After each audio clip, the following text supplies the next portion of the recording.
Tuloy po sa Hunyo 1 ang enrollment, mga kaibigan, para po sa public school. Yan ho'y ayon sa Malacanang, ano po. At syempre, mga kaibigan, hindi naman natin malalaman yan kung papapasukin o hindi, kasi may mga kinukonsidera na kesyo gagamit ng internet, mga ganon-ganon. Kumbaga, streaming ang klase, hindi ba? Kung sakasakali po. Gusto raw nila talaga paghandaan, ha? Mahirap daw naman yung walang preparasyon. Puro preparasyon na lang. Nakita mo yung mga OFW, ha? Lintik po, mga kaibigan, Doon naman na-quarantine sa airport, tsaka sa PITX. Hanggang ngayon po, nag-iintay pa rin tayo. Kung ano ba talaga, kuya? Ano ba talaga violation sa franchise ng ABS-CBN, aber? Wala pa rin ba? Katakot-takot na itong mga nagsasalita. Wala pang naipipresenta kahit isa Puro personal na pagsisip-sip, sinasakyan yung issue ng ABS-CBN sa prangkisa. Pagkatapos, ang sasabihin lang pala pampersonal nilang opinyon na walang ginagamit pong basihan tungkol sa paglabag sa batas ng prangkisa. Iyan ang hirap. Kaya lumalabas po sa suma total, politika, ano po? Yun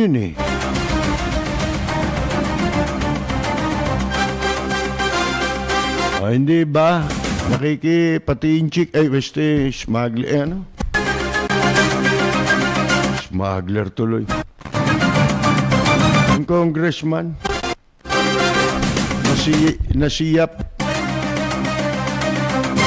Hindi naman mga bakla ito, pero kung makahitit, Kung makahitit kay Pangulong Duterte, daig pa ho si Malabanan na sumisip-sip ng dumi sa inodoro.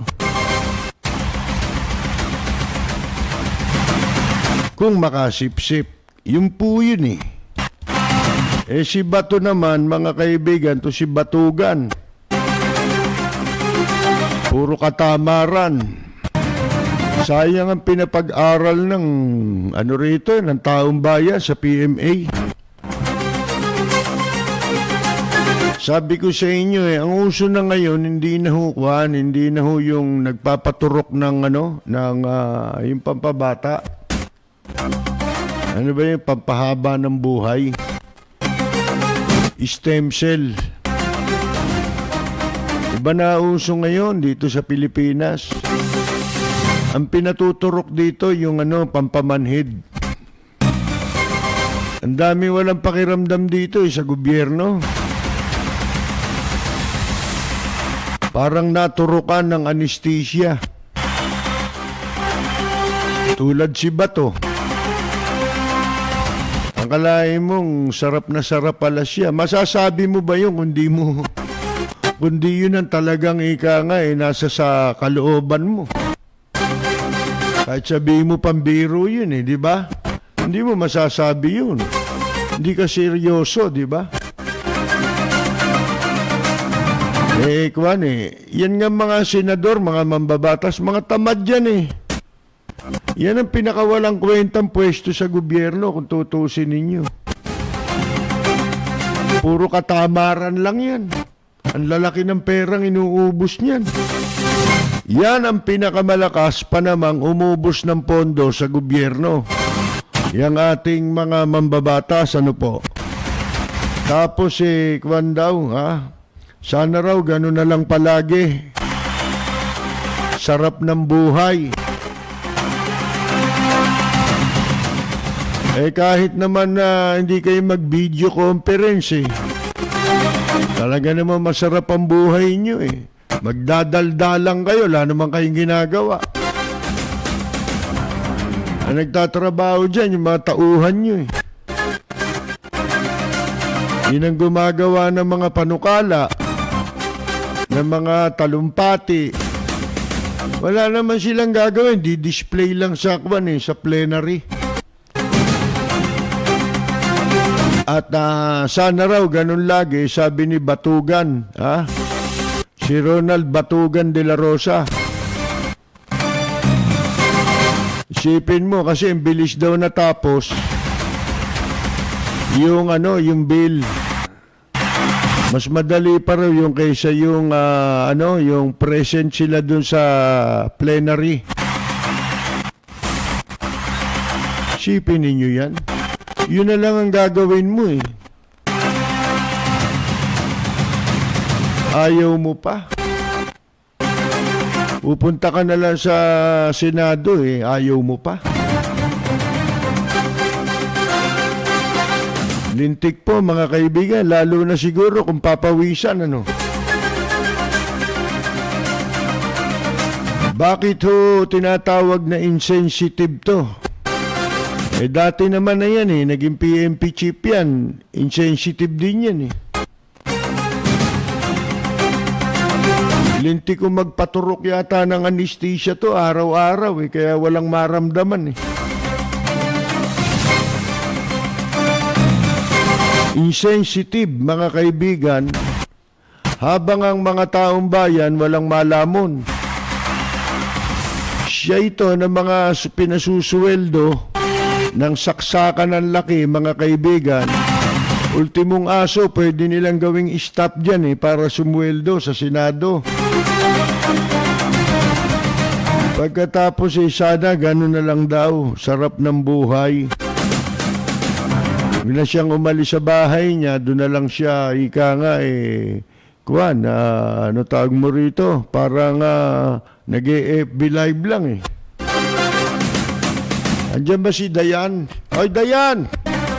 Di ba si Cynthia Villar naman yun?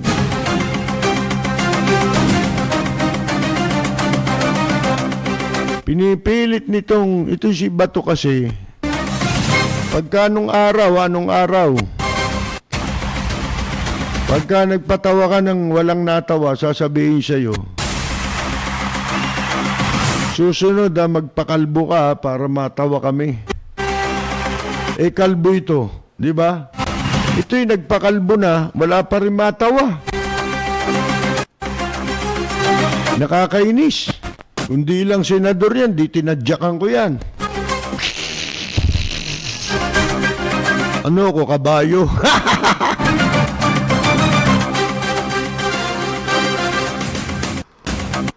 Ngayon, pinasisipot na siya sa Senado. Ewan natin, mga kaibigan, kung pero walang kakwenta-kwenta, di ba? Ito yung pinasusuweldo natin para magsalita ng ganyang kabubuhan. Alatang-alata mo na walang kaseryoso sa kanyang panunungkulan. Gusto mo pala ng sarap buhay. Ba't ka pa kumandidato? Yun ang simple. Ba't nandiyan ka pa? Malis ka na. Pwede naman mag-resign di ba? Resign! Wala namang aawat sa'yo, sigurado ko wala kung makapalam mo ka, paano?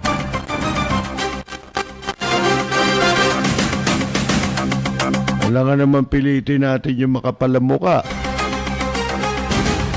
Para tayong humihila ng bayawak sa lungga. Alam mo yun, idol? Ang hirap ilahin nun, yung bayawak nasa lungga. Buti pa yung pulis dyan sa Maynila. Ang aga ng Pasko niya. Yung pangalan ng pulis na yon, si John Nasino. Ito ho yung nagbigay ng $100 sa isang kuwan, yung naghahatid ba, yung para mga grab na ganon, di ba? Ano tawag mo ron? Delivery? Online? Nasita niya yung isang bata, working student. Kaya kahit may panganib, nagtatrabaho yung bata.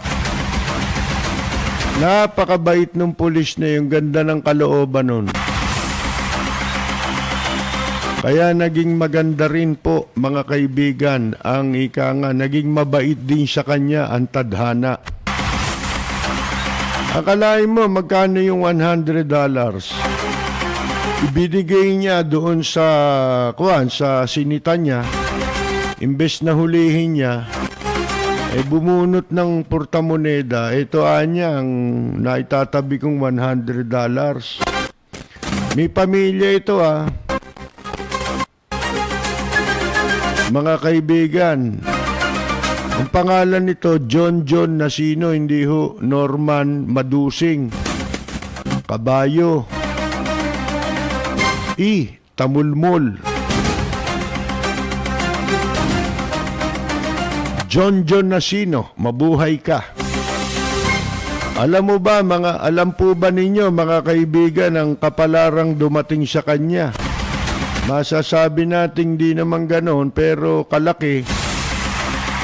Pero mga kaibigan, isang magandang kapalaran, kahit hindi ako manghuhula, ang nababanaag natin, na naghihintay dito sa John Nasinong pulis na ito, na nagbigay ng $100 sa isang estudyante na kanyang sinita.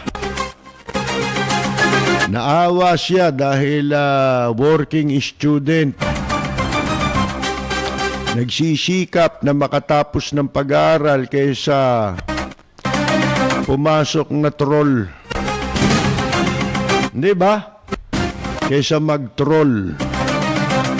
Yan troll masamang hanap buhay yan. Dapat pinandidirihan yan Pwede mo ba ipagmalaki yan? Baka pagka yan may nagtanong siya, di ba trabaho mo? Troll ho.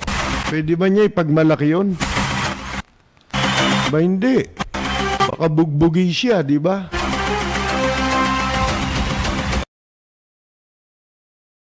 Lapid at sa mga listeners ngayon, binabati ko ang inyong programang Lapid Fire sa matapang at makatotohanang pagbabalita. Lagi po nating pakinggan ang programang Lapid Fire ni Kapersil Lapid. Ito po ang inyong katrupa at kaibigan, May Pacquiao. Maraming salamat po. Balita, impormasyon at mga isyong may kinalaman sa bayan. Lahat isisiwalat ng walang takot. Lilinawin, hihimay-himayin, matapang, ngunit malalim at makatotohanang komentaryo sa Lapid Fire. Lapid Fire. Kasama si Percy Lapid. Yung pulis na napanood nyo yan Marami sa inyo nakapanood. Maliban, ewan ko yung mga nasa ibang bansa. Maganda ito, positive ito, mga kaibigan. Sinita ng isang pulis yung nagdi-deliver na bata, nakamotorsiklo. Sa halip na hulihin niya yon, nung kinausap niya, nalaman niya na itong bata isang working student. Siyempre, sa kabataan, medyo bata pa rin itong pulis mukhang rookie yung pulis pero naawa siya. Siguro nakita niya yung sarili niya dun sa bata. Di ba? Na kailangang suungin ang panganib para lamang maigapang ang kanyang pag-aaral. So, dahil sa kabaitan din itong pulis, at nakita niya ang kalagayan ng sinita niyang bata, hindi niya hinuli. Sa halip, ang ginawa po niya, bumunot siya ng pera. Meron siyang $100, oh. Hindi na natin alam kung saan galing yung $100. Pero kung magnanakaw itong pulis nito, hindi niya magagawa yun. Ang makagagawa lang nito, yung mga pulis na talagang merong mabuting kalooban. At harinawa, yung pagiging mabuting o pagkakaroon niya ng mabuting kalooban nitong si John Nasino ng Manila Police District, mga kaibigan, dalhin niya yan hanggang sa kanyang pagtanda, lalo na habang siya ay nagsiservisyo sa ating bansa. Anuman ang kanyang marating. At natitiyak natin, malayo ang kanyang mararating sa kanyang karir bilang isang alagad ng batas. O di binigyan niya ng pera. Hindi ko alam kung paano napabalita ito. Siguro, yun na mismong tao na kanyang binigyan ng pera ang nagpakalat ng balita sa social media o nailathala pa, nai-feature pa ito sa mga news sa telebisyon. Alam ba ninyo, kahapon napanood natin sa balita rin. Ipinatawag siya ng kanyang hepe. Mataas na opisyal sa Manila Police District. At ninervyos pa raw siya. Kasi pagdating niya ron, tinanong siya, ano ba, meron ka bang nakabangga? Meron ka bang ginawa na may ka ba hinuli na nagkaroon kayo ng hindi magandang pagtatalo, ganon o ganon. Ako, kinabahan siya. Maganda lalaki yung pulis, maganda pa kalooban. Ito si Kabayo, pangit na muka. Walang hiya pa, maitim pa buto. Maitim na nga yung balat, maitim pa gilagid, maitim pa buto. Dahil dun sa napabalitang 6 na babaeng inilublob nito sa pagkapariwara, mga kaibigan. Balikan natin yung pulis, si John Nasino. Di ko alam anong ranggo nito, mababalang ranggo pa nito. Mukhang rookie. Di pinatawag siya, yun nga, tinanong siya. Yung pala, eto niya, may envelope, brown envelope. Inabot sa kanya nung kanyang hepe. Ayan, basahin mo yan. Buksan mo. Tinignan niya. Pagbukas niya, alam niyo, tumambad. 100,000 nakakartucho, natigi 1,000. Ayan binigay ng isang nilalang na meron ding mabuting kalooban ang nagbigay sa kanya na ayaw magpakilala. Anonymous. 100,000 ito mga kaibigan. Iyan ang talagang mga magbibigay. Nakita na ninyo? Kung si Norman Mangusi niyang hayop na yan sabihin niya, nagbigay siya ng 10 milyon, 100,000. Ipangangalandakan niya yan. Di ba? Sinasabi ko sa inyo, yung mga nakasama niyan dati, nakakakilala dyan, nakausap ko Ang tawag daw nila dyan talaga si times 100. Pag nakahawak ng 100,000 yan, ang bunganga niya, kung makapagsalita at makapagkwento, ang hawak niyang pera ay 10 milyon. Kaya siya tinawag ng kanyang mga kasamahan na times 100. Si Budol-Budol, mga kaibigan. Ang daming ginancho niya, naghukay pa ng Sip mo, maghuhukay, palilitawin, nakahukay ng ginto. Kukumbinsihin ng tao. Hukayin namin yan, simbahan. Meron nun nakabaong gold bars dyan paano? Pag nakipag-usap, 60-40. 60 sa inyo, 40 sa amin. Ayun na. Mag-uukay ng ginto. Mamaya na natin tuluyan. Ha? Tapusin natin ito sa pulis. Yung pulis, binigyan ng 100,000. Sipin ninyo. Yung nagbigay. Basta may nagpadala. Natuwa eh. Hindi ba? Ganyan naman tayo sa mga pulis. Pag nakita natin na nakagawa ng kabutihan sa atin yung pulis, ito nga, yung nagbigay niyan eh. Nagbigay sa kanya ng pera, wala naman siya nagawang kabutihan dun eh. Yung ibinigay sa kanya, bilang, kumbaga, token, hindi ho ba, sa kanyang nagawang kabutihan sa ibang tao. Merong mga taong gano'n na natutuwa. Pag nakakagawa ka ng mabuti, hindi lang yung mismong nagawan mo ng mabuti. Kasi minsan, o kadalasan, ang mga tao na nagagawa natin ng kabutihan, mga taong hindi makababayad ng utang na loob eh. Hindi ba? Walang kakayahan na makabayad ng utang na loob. Yun ang kasi yung ginawa niya. Kung meron may utang na loob man yung batang yun na tinulungan niya, siguro matatagalan pa. Kung yun tatanaw ng utang na loob sa kanya, matatagalan pa kasi nag-aaral pa yun. Di ba? Siguro pag nakatapos na yun, baka balikan siya. Marami namang ganyan na tao, wala nang naaalalang kabutihan na ginawa sa kanya, lalo't hindi na niya kailangan ng tulong. Maraming tao rin na ganyan na hindi marunong tumanaw ng utang na loob. Pero baliwala sa kanya yun dahil alam na isip mo $100. Tapos nung natanggap niya yung 100,000, sinabi niya na kailangan ko pa naman ng pera ngayon. Dahil ang misis ko manganganak. Isipin ninyo, mga kaibigan, sino gumawa nun? Sino nag-udyok doon sa tao na nagbigay sa kanya na yun?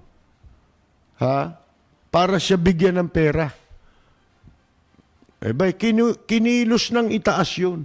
Di ba? Yun yung nakikialam ang tadhana, mga kaibigan. Kaya, pag gumawa ka ng mabuti, nagkatotoo sa kanya Gumawa ka ng mabuti, may pangalandakan na tumulong ako. Kung yan man napabalita, hindi siya ang gumawa niyan. Di ba? Hindi sa kanya nang galing yun. Na tinulungan ka itong taon to. Parang si gagong si kabayo, di ba? Kalabasa. Anin yung kalabasa? Pati ngipin niya raw. 3 milyon daw ang ngipin Ang halaga. Kasi yun daw yung pinakamahal na binir, mga kaibigan. Brilyante raw na durog yun. Ganun ba? Sige. Subukan natin ngayon ang tibay niyang yung iping kinabit sa bunganga mo. Subukan mo ngayon kung matibay yan. Kagatin mo yung rehas dyan sa MBI. Pagka nasira mo yung rehas na bakal, matibay ang ipin mo. Mga kaibigan, ano po. Ngayon, ayan pagka naggumawa ka ng kabutihan, ito yung mga ginagawang poster boy dapat ng pulis. Hindi yung pagmamayabangan ninyo yung publiko, mali naman ang trabaho ninyo, dispalinghado. Hindi ba? Kunyari, nang huli ng ospital na underground, ospital na mga incheck, tapos yung nahuling incheck, pinakawalan. Para saan pa yung ginawa mong pag-grade? Ano na-accomplish mo ron? At saka yung mga walang hiya na ginagawang accomplishment, yung maliit na bagay na nagawa na pagkakamali ng isang tao na kaya lamang niya ginawa, kailangan niya mabuhay. Kamukha yung nagtitinda ng isda. Hindi ho ba? Na nakulong ng mahigit 10 araw bago pinalaya. Meron ding nagmagandang loob doon na para mabayaran yung piyansa niya at mapalaya siya sa awa nung mabalitaan yung nangyari yun. Pangangalandakan pa nila yun. Oh. Itinuturing nilang yun, tagumpay ng kanilang sa kanilang panunungkulan, accomplishment, mga kaibigan. Samantalang, inapi mo yung tao Hindi ba? Ano ba hinahanap mo rong nilabag ng tao? Yung bang ginagawa ninyo dyan sa maliliit na tao, nagagawa nyo sa malalaki? Katunayang hindi, yung inchik nga nakawala. Tapos mag-aarti pa itong mga Department of Justice, kesyo, pahahanap daw nila. Yung pong hayop na inchik na yun, 2.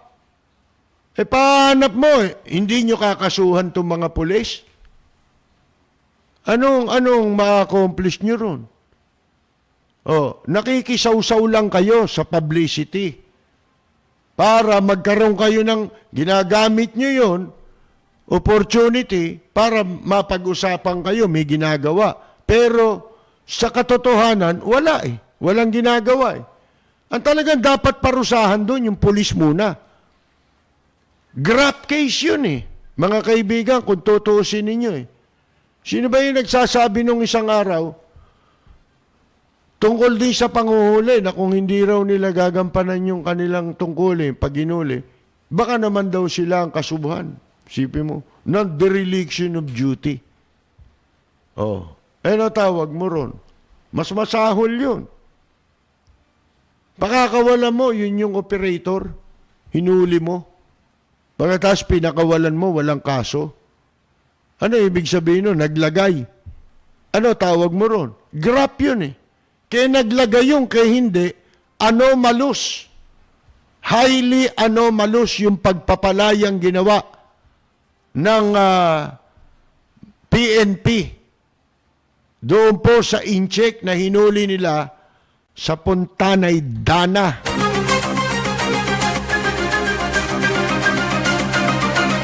Kaya itong pulis na ito naman, si John Nasino, maganda ang niya, ang kanyang imahe. Igagalang siya ng mga tao ngayon. Hangaan siya. Kayo ba yung, pag nakita mo ngayon yan, ako, pag nakaharap ka, ikaw ba yung Juan? Palitrato naman tayo. Kaysa magpalitrato ka sa walang hiya, mapagkakamalang ka pang kasabwat nun di ba? Pagdating ng araw sip mo, kasama mo, walang hiya. Kung gano'n ang kasama mo sa litrato, may karangalan, mga kaibigan. At yan ang dapat na maging ehemplo sa pag-uugali ng mga pulis. Ito nung araw, ang pulis, inabot ko, local pa yung pulis Nag-martial law. Ginawang Integrated National Police, PCINP. Under sila ng PC. Ang PC naman is major, branch of service yan ng Armed Forces of the Philippines. Kaya lumilitaw during martial law hanggang sa pagkatapos ng martial law, ang mga pulis ay under ng Armed Forces of the Philippines. Ngayon, pumasok ang bagong administrasyon pagkatapos ni Marcos. Kaya gumawa ng saligang batas at binago ang setup ng kapulisan. Inilagay sa konstitusyon na there shall be a police, civilian in character. Yun ang nakalagay sa saligang batas. At kinreate nga ang Philippine National Police. Ako may naging kaibigan General. Pero nung makilala ko siya, congressman siya. Panahon ni Cory. Sino ito? Ito si General Rodrigo Gutang. Nakilala ko yan. Siya po ang author ng Philippine National Police Law. Pero hindi naman niya naikwento sa akin kung hindi namin pinag-uusapan yung batas. Nakilala ko lang yan dahil paano ko ba nakilala si General Gutang? Basta nakilala ko yan pagkatapos, merong Japanese producers na lumapit sa akin at humingi ng tulong. Ano ba ito? TV Asahi yata ito o kalimutan ko na matagal na kasi. Humingi ng tulong, magsushooting sila rito. Malaking ano ito Hindi naman pelikula pero pan-television lang series Yung mga drama-drama. Pero sikat ang mga artista. Ang dami nga nung crew. Shooting, napakarami nilang kakailanganin. At nangangailangan sila ng mga kagamitan, katulad ng helicopter at mga military equipments, gagamitin dun sa shooting na props.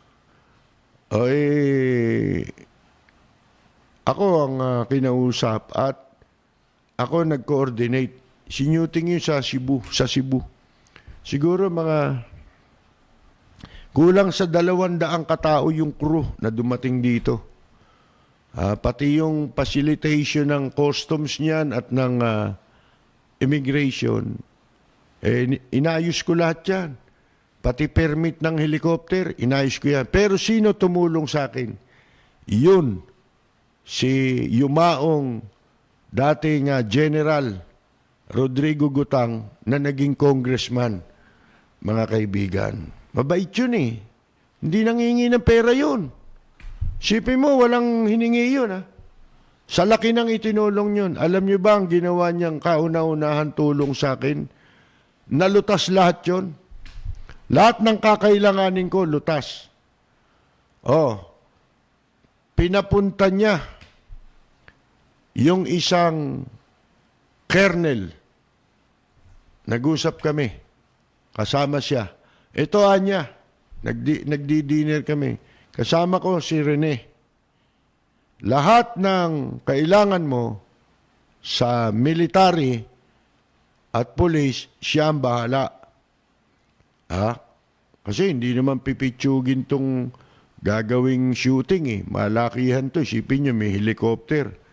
Sinakay nga ako ng mga gagong hapon doon sa helicopter. Ayoko. Pinilit ako isakay. Yung cameraman tsaka yung director. Hindi, sumama ka niya. Takot ko Kasi parang salamin yung yung helicopter, yung kita mo yung labas. May meron akong lula mga kaibigan Kaya habang lumilipad yung helicopter, nakapikit ako Oo.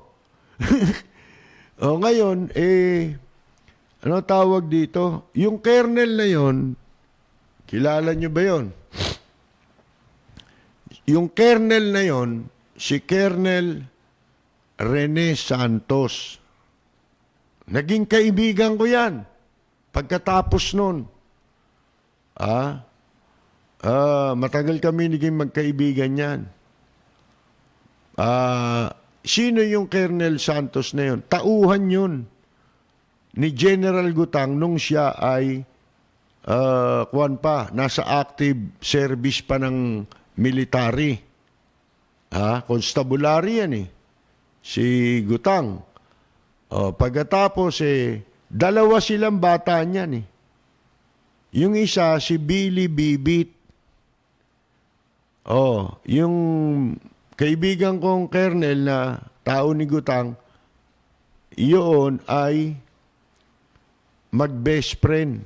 Sparring partner niya yun. Billy Bibit, tsaka yung si Colonel Santos. Ewan ko kung nasa na ngayon si Colonel Santos, tiyak na retired na yon. Mga kaibigan, ang bait sa akin nun. Napakabait nun. Yun, naikukwento ko lang sa inyo. Ang dapat na nakikita natin ngayon na karakter ng isang pulis ay yung marunong ng mabuting pakikitungo sa mga sibilyan. Yun ang dahilan kung bakit sa konstitusyon na ginawa sa panahon ni Cory ay gawing civilian in nature, niliwanag sa saligang batas. There shall be a police civilian in character. There shall be a national police civilian in character. Bakit? Sapagkat nung panahon ni dating Pangulong Marcos, parang ginagawa nila ng impresyon na itong police ay naging mentalidad ng military. Kailangang hihiwalay nila ulit, kumbaga sa labada, yung puti sa dikolor. Di ba? Para ang maging orientation at kaisipan ng mga pulis, especially sa pakikitungo nito sa mga sibilyan, ay katulad din ng sibilyan. Hindi ba? Dapat civilian ang training and orientation. Mga kaibigan, ang military combat ang training niyan Yun ang purpose Kasi una yan, local. Mababait din ang mga pulis nung araw. Marami pang mabait nun. Pag tinawag ka nga na Manila's Finest, yan ang pinakakuan, matinding pulis sa Pilipinas. Magagaling yan. Lalo na nung meron pang secret service sa pulis. Yung sekreta, kung tawagin nila. Inalis yun yun nga sinasabi ni Mayor Lim na dapat ibalik sa kapulisan. Pagka ikaw nalagay ka na sekreta, tapos na-assign ka sa ibang unit, magaling na pulis ka pag nanggaling ka sa secret service. Yan ang sinasabi ni Mayor Alfredo Lim. Ngayon, yun ang dahilan Etong ginawa nitong si John Nasino, yan yung tunay na na aralan. Yan ang tunay na orientation na dapat nating makita sa mga pulis. Mga pulis ngayon pag nakita mo isipin mo agad, may gagawing masama. Bali ba, yung pulis, mga kaibigan, ano yan Sabi nga ni Mayor Alfredo Lim, alam mo ba, ang pulis, ang presidente, wala yan. Mga senador, wala yan. Vice President, wala yan. Mayor, wala yan. Ang talagang sumisimbolo sa gobyerno, yung pulis. Kaya dapat, ang pulis natin ay hindi yung kamukha ng pulis o o pagkakilala natin sa pulis ngayon. Sapagkat sila ang simbolo. Kung merong simbolo ang gobyerno, yun yung pulis. Sabi ni Mayor Lim. Bakit? O halimbawa, nandiyan ka sa isang lugar na alam mo, delikadong lugar. Naglalakad ka o naghihintay ka ng masasakyan. Nababalita mo dito, maraming mandurukot, hold-upper. Lagi kang kinakabahan, hindi ba? Kaya sabi niya, dapat ibalik yung foot patrol. Sila nung araw, lakad lang. Walang sasakyan. Wala pang patrol car nung araw. Naglalakad lang sila. Kinukuwento niya. Pag inasign ka sa isang lugar, lalakarin mo yun. Paikot-ikot ka ron. Oh, ano sabi niya? Di ba pag nasa isang lugar ka, na alam mong, o pakiramdam mo, nanganganib ang buhay mo, at bigla, nakita mo, dumaan ang pulis, o may paparating na pulis. Nung araw to, ang pakiramdam mo, yung takot mo, yung iyong pagkabahala ay napapalitan ng kapanatagan ang kalooban mo. Kasi nakita mo yung pulis, kahit may masamang magtatangka sa iyo, masamang loob, na gagawang ka ng masama, hindi niya na magagawa kasi nandyan yung pulis. Nakita may pulis eh. Kaya sabi niya, kung isipin mo mabuti, yan pulis. Yan ang simbolo ng gobyerno. Dapat ganun ang gobyerno eh. Kaya nilagay yan eh, yung gobyerno. Kaya inimbento yung gobyerno eh. Mga kaibigan eh. Para maglingkod sa tao. Na pag nakita ng tao, paano? Masasama ang ginagawa. Wala na. Nasira na. Kamukha ng pagkakabalangkas ng PNP law. Siran-sira na. Iniiwasan nga yung mga pag-abuso, lumala eh. Mga kaibigan eh. Ang nangyari, lumala eh. Bakit? Mga masasama na yung nakaupo eh. Kahit naman ng martial law, hindi naman ganyan ng pulis eh. Mga kaibigan, hindi yung mga pulis ngayon, hindi ganyan. Nung martial law, tatapatin ko kayo. Bihira nag-aabuso nun. Yung traffic lang na pulis, nangongotong. Pag nabanatan sa media yun, radyo, TV, sibak yun.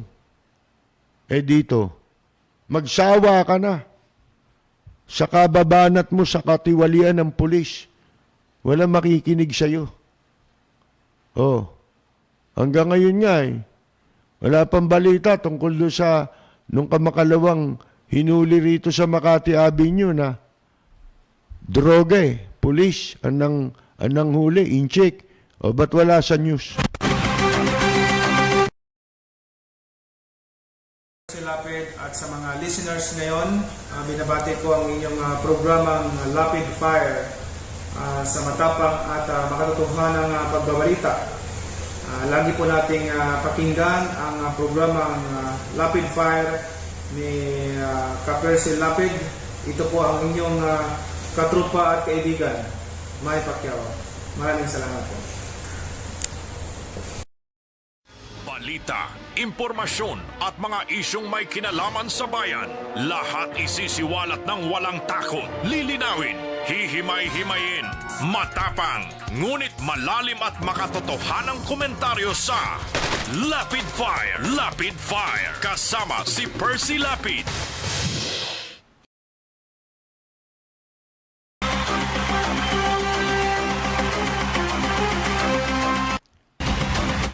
Mga kaibigan, yung sanang pulis na yun, ng Manila Police District, si Nasino, minsan, di ba, binabanggit natin yung pagkuha dapat, pagpili dapat ng mga nasa gobyerno, ilalagay mo sa magandang posisyon, yung may mga kabutihang ginagawa. Halimbawa, meron ako nabalitaan, ito, kung natatandaan nyo pa, yung isang abogado na nag-resign sa pagkakaabogado. Wala na, sinuli niya yung kanyang pagiging abogado. Binitiwan niya. Sa pagkadismaya niya sa judicial, sa kabulukan ng judicial system. Sa Visayas ito Nasaan yung abogadong yun? Dapat yun ang mga binibigyan ng pagkakataon sa gobyerno. Sapagkat alam nila yung kamalian Bigyan mo siya ng pagkakataon na magagawa niyang kahit papano makapag-ambag para mabago. Hindi man malipol, kahit konti makapag-ambag siya. Mga ganyang klaseng tao. Ang problema lang ngayon sa pulis, halimbawa, may nagawang mabuti. Yung iba, gagamiting siya deodorizer. Kumbaga sa kilikili, pampabango. Di ba? Gagamitin deodorizer siya ng mga walang hiya. Kunyari, nire-reward siya, binibigyan siya ng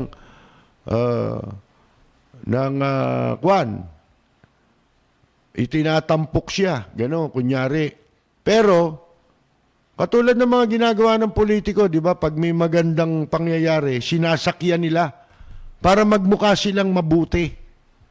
Di ba, sasakay sila rin sa issue at susuportahan kunyari yung nakagawa ng kabutihan para mabahiran sila ng kabutihan. Parang pag birthday ng mga bayani o anumang okasyon na ang pinagdiriwang may kaugnayan sa bayani. Di ba yung mga hinayupak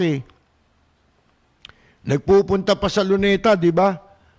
Nakabarong pa Tapos, aawit pa ng pambansang awit. Yung kamay nasa, nasa dibdib pa. Habang itinataas ang bandila ng Pilipinas. Bakit? Gusto nila magmukhang bayani Di ba? Lalo na yung mga walang hiya. Yan.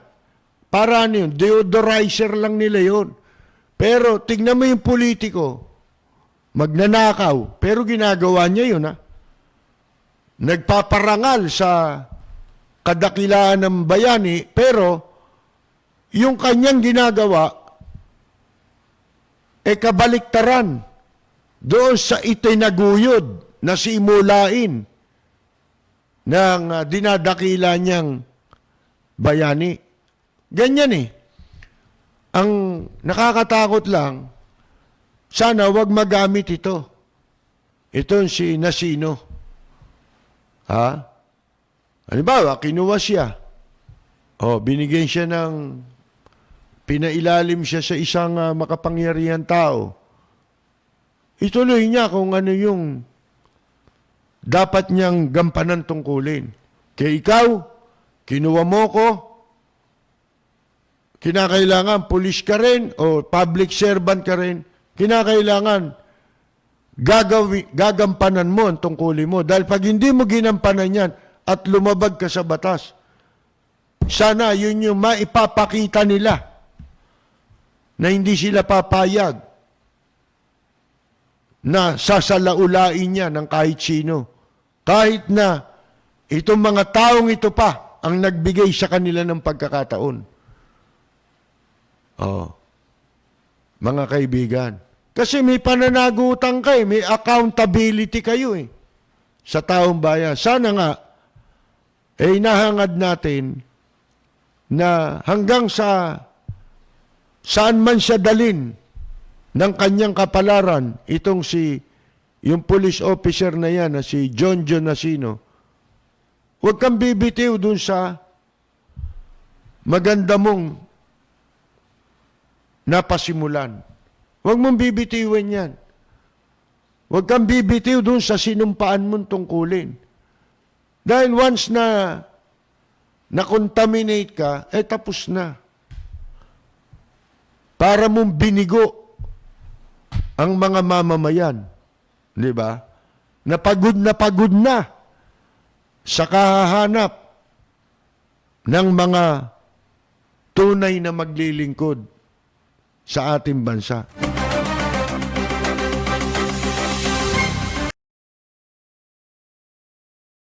Itong sa ABS-CBN naman, ang daming kumu-question.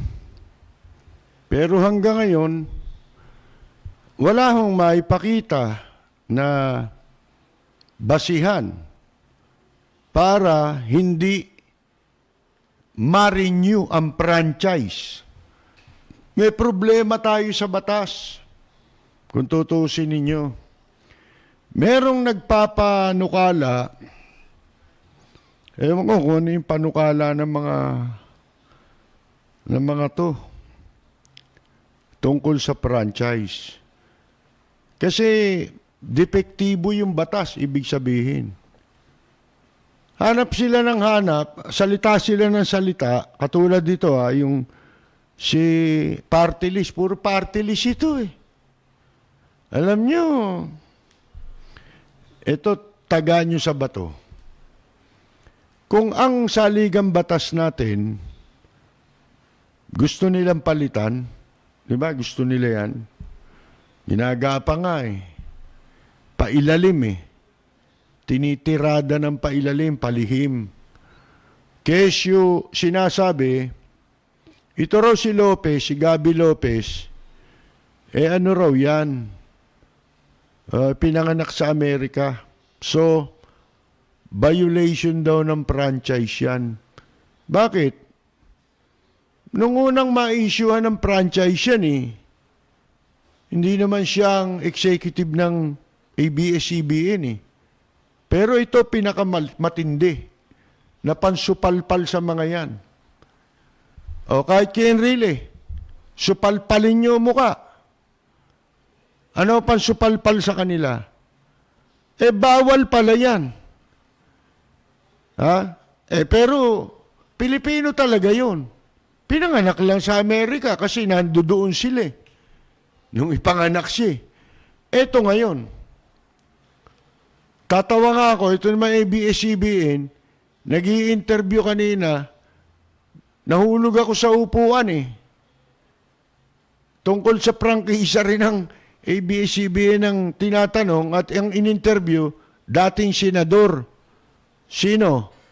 Si Serge Usmeña. Ito ako wala akong pinapanigan dyan. Sino ba si Serge Usmeña? Si Serge Usmeña, biyena ng isa sa mga Lopez. Si Serge Usmeña, asawa ng anak ni Albertito Lopez. Mga kaibigan, lintik ang mga katarantado, kampihan na lang dito Paano? Walang batas. Itong mga sinasabi nila, katulad dito si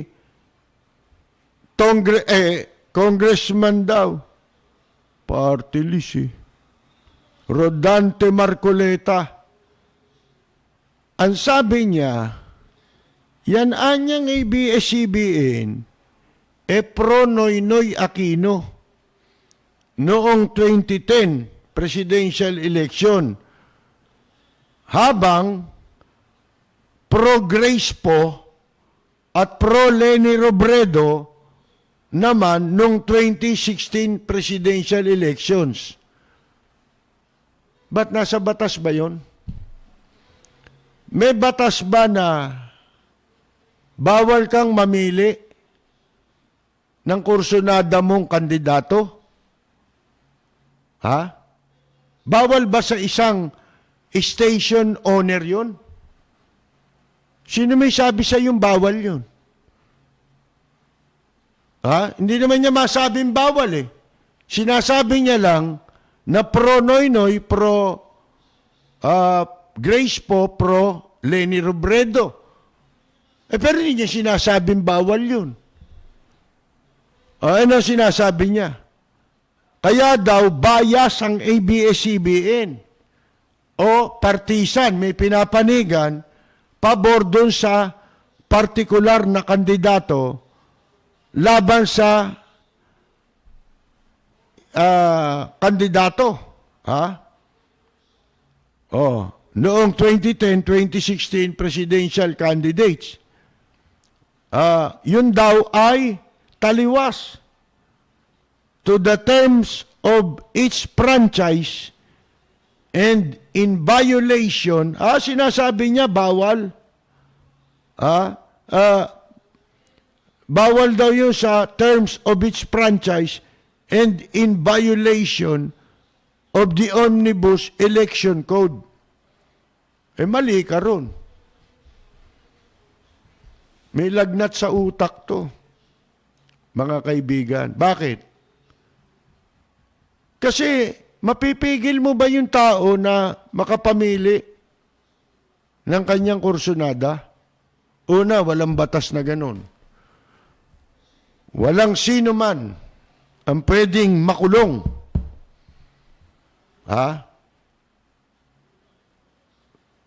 Dahil sa kanyang political belief. Nasa konstitusyon yan.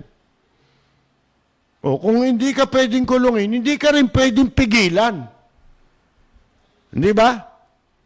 Kung kanino mo gustong maniwala. Kailan nagiging masama? Yung iyong pagpanig sa kandidato. Kapag ka hindi ka na nagbigay ng equal opportunity, malaya mong may papractice yung paniwala. Demokrasya nga ito Hindi ba? Kaya mo lang sinasabi yan kasi nagsisip-sip ka. Yun ang aminin ninyo. Anong particular provision doon sa terms and condition na yan? Na sinasabi mong omnibus, omnibus election code, ano kinalaman nun sa franchise? Aber? Ano yung mga panloloko nito mga to, makahitit lang sa kay Presidente Duterte. Makapagsip-sip lang. Mga kaibigan. Wala yun Bakit? Bukas naman sila. Binibigyan naman ng opportunity. May pagkiling sila. Yun ang gawa ninyo ng batas. Dapat. Ang dapat nyong gawin batas, maging open kung paano hindi sila magiging bias. Maiiwasan ang pagiging bias ng isang himpilan during election. Bakit? Ano tawag mo sa survey? Hindi ba bias yan? Ba't kayo naniniwala sa survey? Lalo na pagpabor sa inyo. Pero sinasabi natin, puro ipokrito to Ang totoo niyan, binibigay ko nga sa inyo example, nung araw, si Don Chino Roses. Kasi may radyo rin dati yan Yung Manila Times, DCMT nga ang radyo niyan Ngayon, yung franchise, paano mo dapat issue yan? Dapat yan tanggalin na yung expiration na yan Dapat dyan until revoke ang prangkisa. Kung talaga may nalabag, di-revoke mo. Hindi ba? Para walang, gumawa kayo ng IRR, Implementing Rules and Regulation. Baguhin ninyo yung batas sa franchise. Di ba? Bumalangkas kayo ng bago. Hindi yung puro ganyan lang sinasabi niyo, pagsisip-sip yan sabi pa, hindi naman lingid sa kaalaman ng marami. Kung hindi man lahat, kung paano naging pro-Noynoy Aquino, ang ABS-CBN. Ikaw, kanino ka bumoto? Ibig mo sabihin hindi pwedeng gamitin laban sa iyo yun. Sino binoto mo? Sino kinursunada mo? Alam mo kung talagang babaguhin niyang saligang batas, kung tapat lang, ang problema wala ng credibility ngayon ng charter change. nasira ang credibility ng charter chains. Mga kaibigan, dahil wala pa nga charter chains eh. Inaabuso na eh. O eto, tanungin nyo sila, bakit hindi mo binabanggit yung pagkakapasa ninyo ng batas sa Kongreso na sumisira sa probisyon ng konstitusyon tungkol sa pagmamay-ari o nagbibigay ng karapatan sa mga dayuhan na magmay-ari ng 100% pagmamay-ari kasama ang communication. Radyo kasama. Communication yan eh. Television kasama yan. Communication yan eh. Oh. Eh bawal nga mag-engage ang foreigner sa mga communication business dapat eh. Mga kaibigan, sa ating batas eh. Oh. Eh ba't nyo inaprobahan yun? Patas kinu-question mo yung pagkapanganak nito ron sa Amerika. Oh. Mga kaibigan. Hindi ba? Eh, Pilipino naman yan eh. Hindi naman yan yung talagang, kaya lang sila napilitang manirahan doon. Eh dahil hindi sila pwede rito ng martial law. Takot silang makulong. Di ba? Yung mga magulang nila. Oh, mga kaibigan. Eh, mali ang batas. Ang dapat sa batas ng prangkisa, habang buhay, pag binigyan ka ng prangkisa, except, hindi habang buhay, until revoke. Parang ID. Di ba? Until revoke dapat yan. Eh, kailan yung revocation? Revocation, pag may nalabag kang batas. Hindi yung gagawin mo 25 years. Eh, paulit-ulit lang yan. Magre-renew naman yan eh. Nagkakaproblema. Nagkakaroon ng anomalya. Naghihingi ng lagayan. Oh, mga kaibigan. Alin, talagang sisilipin ninyo ang, kung talaga, kasi nga, dito makikita mo, hanap ng butas eh, na walang kaugnayan doon sa sinasabi nila para hindi mabigyan ng prangkisa eh. Hanggang ngayon, naghahanap sila, wala eh. Hindi ba? Nag-file pa nga ng bill eh. Oh, mga kaibigan, wala eh. Hanggang ngayon, walang clear na sinasabing paglabag. Oh, maraming kalokohan. Marami. Eh, pero, yung kalokohan na sinasabi ninyo, eh, walang kaugnayan dun sa prangkisa. Kaya ano nagiging impresyon? Ang nagiging impresyon, ginigipit nyo lang. Oh. Pero violation, wala. Yun ang malinaw. Sabi ko nga sa inyo eh, hindi ako kamukha ng iba dyan ha, na isinasakay dito sa issue ng prangkisa, yung hinanakit. Hindi kasali dito yun. Yung personal, yung pagsisipsip. Ha? Lumololipap para mapabuti sila. Mga kaibigan. Oh, pero mali naman. Nasa mali kang panig. Hindi ba? Pumapanig ka sa mali. Masama yun eh. Oh. Eh, ako man may hinanakit dyan eh. Ito ha. Di ba sinabi ko sa inyo yung isa kong anak. May isa pa ako anak. Nagtrabaho dyan.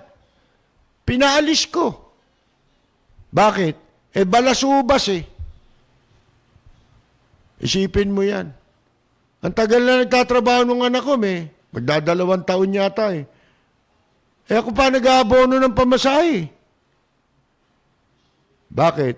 Magkano lang ang sweldo? Maliit. Ni hindi pa ma-regular. Isipin ninyo. Sabi ko, umalis ka na riyan. Oh. Pero hindi ko sinakay dito yan sa issue. Patas tayo. Maging patas kayo. Huwag niyong bulagin yung tao. Nakikisakay kayo sa Como Popular yung laban sa ABS-CBN. Maraming laban sa ABS-CBN. Marami ka masasabi. Oh, di ba may isa pang bakla dyan, tinanggalan pala ng programa. Oh. Tapos nakikisaw-saw ngayon sa prangkisa. Ano kinalaman sa prangkisa niyan? Di ba? Doon ka maghanap sa prangkisa. Dapat bumalangkas kayo ng bagong batas. Nakakasama. Binabanggit natin si Don Chino Roses nung araw. Si Don Chino Roses lang ang bukod tangi. Naging publisher at may-ari ng istasyon ng radyo ang hindi ginamit yung kanilang himpilan at dyaryo para kumuha ng pabor sa gobyerno. Hindi ba? Dapat ganun. Gumawa kayo ng batas na ganun. O, yun ang sinasabi natin. Para hindi maging bias. Kaya, ba't nagiging bias? Pag may nakukuhang pabor. Negosyo, di ba? Ang daming pinasok na negosyo ng ABS-CBN. Oh, nakukuha nila yan kasi gamit ang impluensya ng himpilan. Pero yung ba nakalagay sa, yung ba nasa paglabag ba ng prangkisa yun? Ngayon, pag sinabi mong paglabag sa prangkisa, may mga himpilan kasi, hindi naman gumagana yung himpilan, may prangkisa. Maniniwala ba kayo? Oh. May prangkisa, pero hindi tumatakbo. Mga kaibigan. Ba't pa nagprangkisa yun? Di ba? Oh. Di ba yun? Labag sa, ano yun? Franchise law yun. Liwanagin nyo yung batas. Gawin nyo simple at maliwanag lang ang batas. Ngayon, pag nilabag, revoke ka na. Di ka na pwede mag-renew. So, ano gagawin mo ngayon? Bebenta mo na yung equipment mo. Oh, pwede nang applyan ng iba yung prangkisa mo. Oh, yung himpilan, binebenta. Yung ba, hindi paglabag sa prangkisa? Oh, tanong ko sa inyo. Oh, binebenta. Di ba, ang pinagkakalooban ng prangkisa, kung sino yung pinagkalooban, yun lang ang may karapatang mag-operate ng himpilan. Bakit meron dyan mga ibinenta ang himpilan? Hirap sa inyo, sabi nga ni Papang Chiquito nung araw, Chiquito, yung comedian, ang hirap sa mga ito, yung butas ng karayom nakikita, pero yung butas ng donut, hindi nila makita.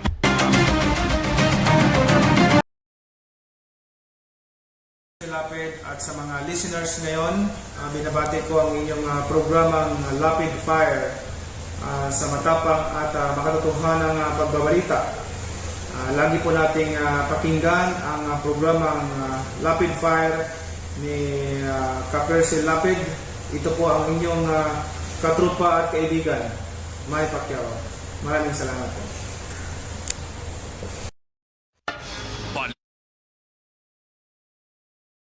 Laman sa bayan, lahat isisiwalat ng walang takot, lilinawin, hihimay-himayin, matapang, ngunit malalim at makatotohanang komentaryo sa Lapid Fire, kasama si Percy Lapid. Meron lang very interesting itong mga pangyayari, mga kaibigan. 100 taon ang pagitan ni Abraham Lincoln at ni John F. Kennedy. Parehong naging presidente ng Amerika. Pero marami tayong hindi alam at walang makapagpaliwanag. Kung meron mahirapan silang ipaliwanag ang pangyayari sa buhay ng dalawang naging parehong presidente ng Amerika. ito medyo kahit papano magkaroon tayo ng konting kaalaman, ha?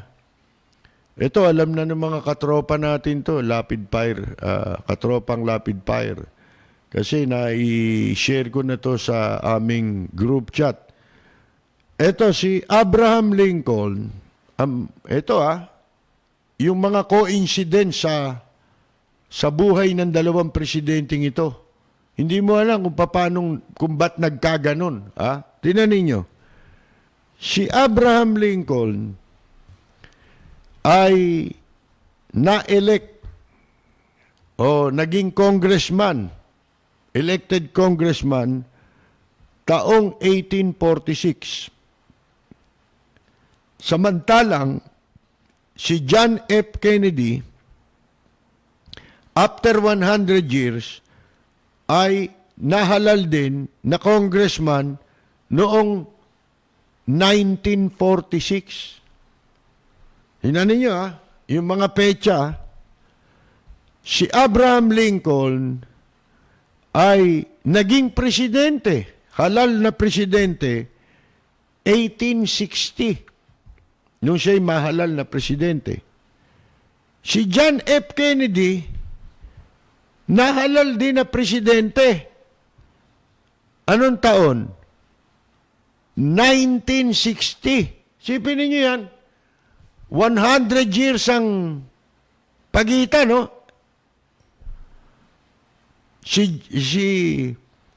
Pareho sila ng kanilang concern pagdating sa civil rights. Meron silang similarity. At eto,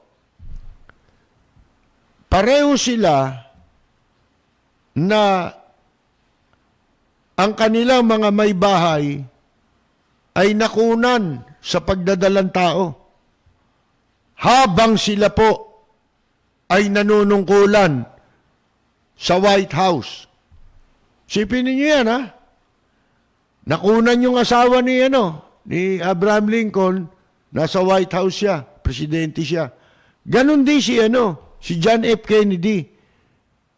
Mga kaibigan.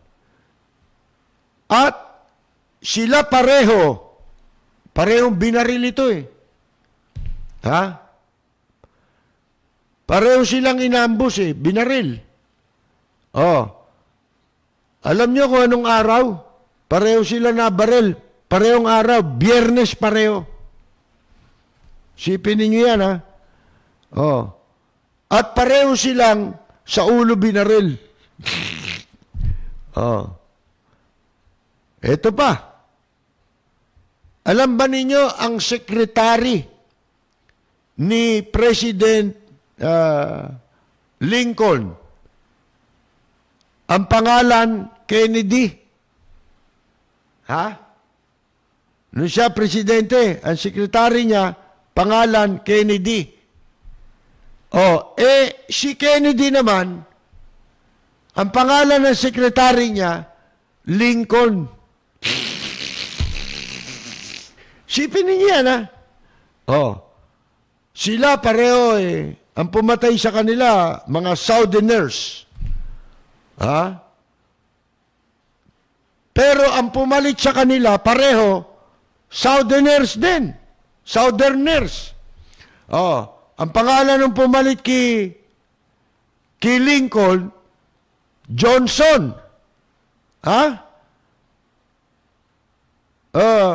Si Andrew Johnson, pinalitan niya si Lincoln,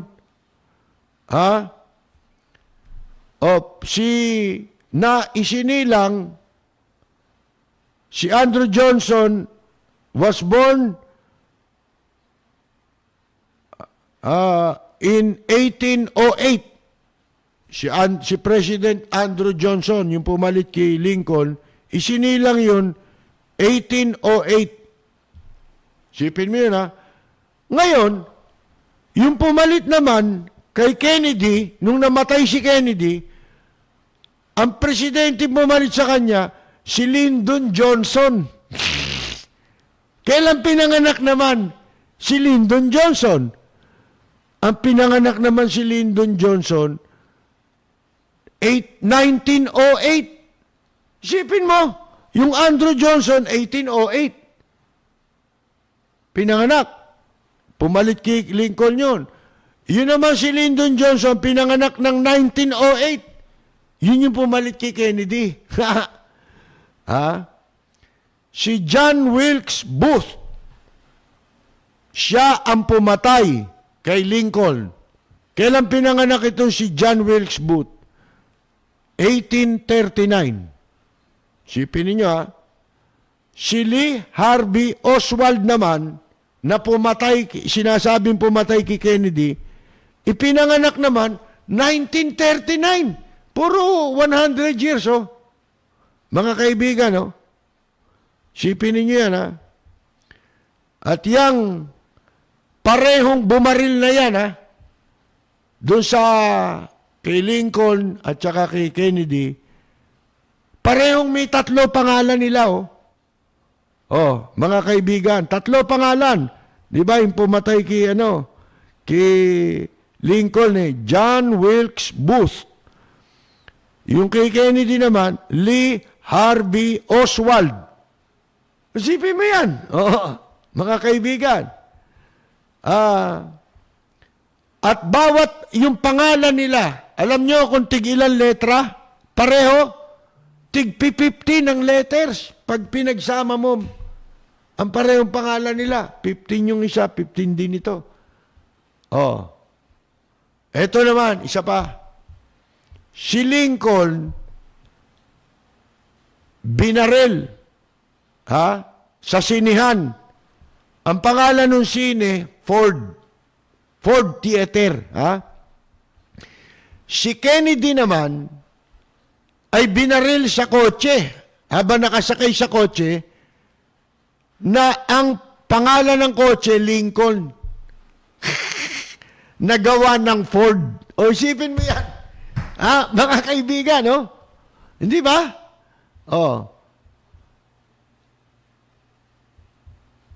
Eto, 1 linggo, bago barilin si Lincoln, alam niyo kung nasaan siya? Nandun siya sa Monroe, Maryland. Oh, si Kennedy naman, 1 linggo bago na baril, ang kasama naman niya si Marilyn Monroe. Lintik ano po mga kaibigan, ha?